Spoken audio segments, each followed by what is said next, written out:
నేను ఉన్న ఉద్యోగాన్ని 50 ఏళ్ల వయస్సులో వదిలేసుకున్నా. నాకు ఇంకా చేస్తే 10-15 ఏళ్ల సర్వీస్ ఉంది. ప్రైవేట్ సర్వీస్ నేను ఎవడు చేస్తే కాదని ఎవడు అన్నాడు. ఇంకా ఇప్పుడు కూడా నేను ఎక్కడైనా కాలేజీలో పనిచేస్తానంటే వారు నేను అడిగిన ధనం ఇచ్చి హాయిగా గౌరవంగా తీసుకెడతారు, కారు పంపించి. ఎందుకని వాళ్ళ కాలేజీకి పేరు వస్తుంది, గరికపేట నరసింహారావు గారు పాఠం చెబుతున్నారని. కానీ నాకు ఆయాసం రాదు, వాడికి పేరు వస్తే నాకు ఆయాసం వస్తుంది. ఇక్కడ ఎన్ని పనులు చేయాలి?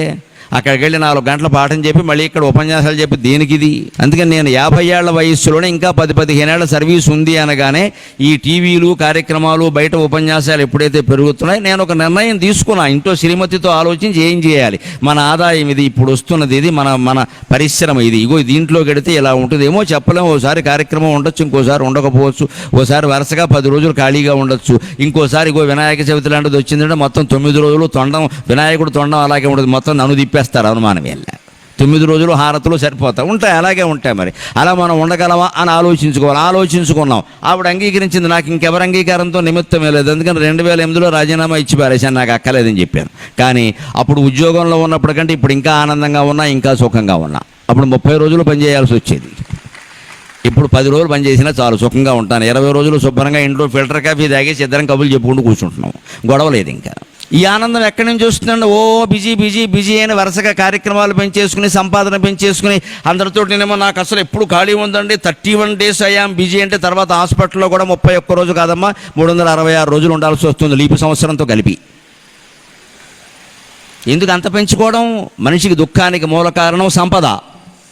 బాగా పెంచేస్తాడు, 100 కోట్లు వచ్చినా సరిపోదు, 200 కోట్లు. ఎందుకంటే వాడు తోడళ్ళకో మేనళ్ళకో 200 కోట్లు ఉన్నాయి, అధవకర్మ. వాడికి లేకపోతే వీడు బాధపడేవాడు కాదు, ఇంకా వాడితో పోల్చుకుంటాడు. మగాళ్ళు ఊరుకున్నా ఇంట్లో ఆడాళ్ళు పోల్చేస్తారు, మా అక్క మా చెక్క అంటూ. ఇక్కడ ఈ పోలికలే జీవితాన్ని నాశనం చేస్తున్న. ఎవరితోనూ పోల్చుకోవలసిన అవసరం లేదు. సృష్టిలో పుట్టిన ప్రతి జీవి ఒక ప్రత్యేకమైన జీవి. Every human being is unique. ప్రత్యేకంగా నువ్వు ఒక ప్రయోజనం కోసం పుట్టావు, మనం ఒక ప్రయోజనం కోసం పుట్టాం. శ్రీ మహావిష్ణువు దగ్గర నుంచి చీమ వరకు పుట్టుకకి ప్రయోజనం ఉంది. మహావిష్ణువుకు ఉండే ప్రయోజనాలు ఆయనకుంటే చీమకుండే ప్రయోజనం చీమకుంది. ఒక్కోసారి చీమ చేసిన పని విష్ణువు చేయలేడు, విష్ణువు చేసిన పని చీమ చేయలేదు కాదు, చీమ చేసే పని విష్ణువు కూడా చేయలేడు. విష్ణువు కూడా పంచదార డబ్బాలో దూరాలంటే చీమ అవ్వాలి, విష్ణువుగా దూరలేడు. శంఖ చక్ర గదా పద్మాలతో దూరదామంటే చోడు సరిపోదు. అంతే విష్ణువు గొప్ప, చీమ గొప్ప, దేని గొప్పదాంది? దేని గొప్పదాంది? ఖచ్చితంగా ఎలా పోల్చుకుంటామండి? విష్ణుమూర్తి మీద కూడా పాకి శుభ్రంగా కొట్టగలదు చీమ, దాని పరాక్రమం దాంది. అంత పెద్ద శరీరంలో ఎక్కడ కుట్టిందో కూడా ఆయనకి తెలియదు. కానీ చీమలాగా విష్ణుమూర్తి మారాలంటే ఎంత శ్రమ పడాలి, ఎంత ఇరుకును పడిపోవాలి. ఇప్పుడు చీమ గొప్పదా, శ్రీ మహావిష్ణువు గొప్పదా? చీమ అనేక రకాల గొప్పది.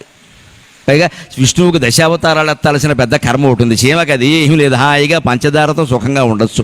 ఇంకా కాస్త తెలుగులో ఉండే శ్లేషార్థంలో చెప్పాలంటే పంచదారలో అంటే 5 భార్యలు అని అర్థం. 5 భార్యలతో సుఖంగా ఉంటుంది చీమ. పంచదారలతోటి బహుళ సౌఖ్యాలంటే అర్థం. అది దార అంటే భార్య, పంచ అంటే 5.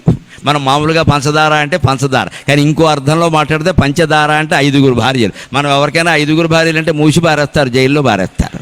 ఒకరే భార్య ఒకరే భర్త, రెండో వ్యవహారం ఉందంటే మూసి పారేస్తారు. చీమగా 5 భార్యలు ఉన్నారు లెక్క ప్రకారం చూస్తే. పంచదార కదా మరి, 5 భార్యలు. పంచదారతో బహుళ సౌఖ్యాలు అందుతోంది. విష్ణుమూర్తికి అంత సౌఖ్యం ఉందా? అంచేత ఏ జన్మకు ఆ జన్మే గొప్పది.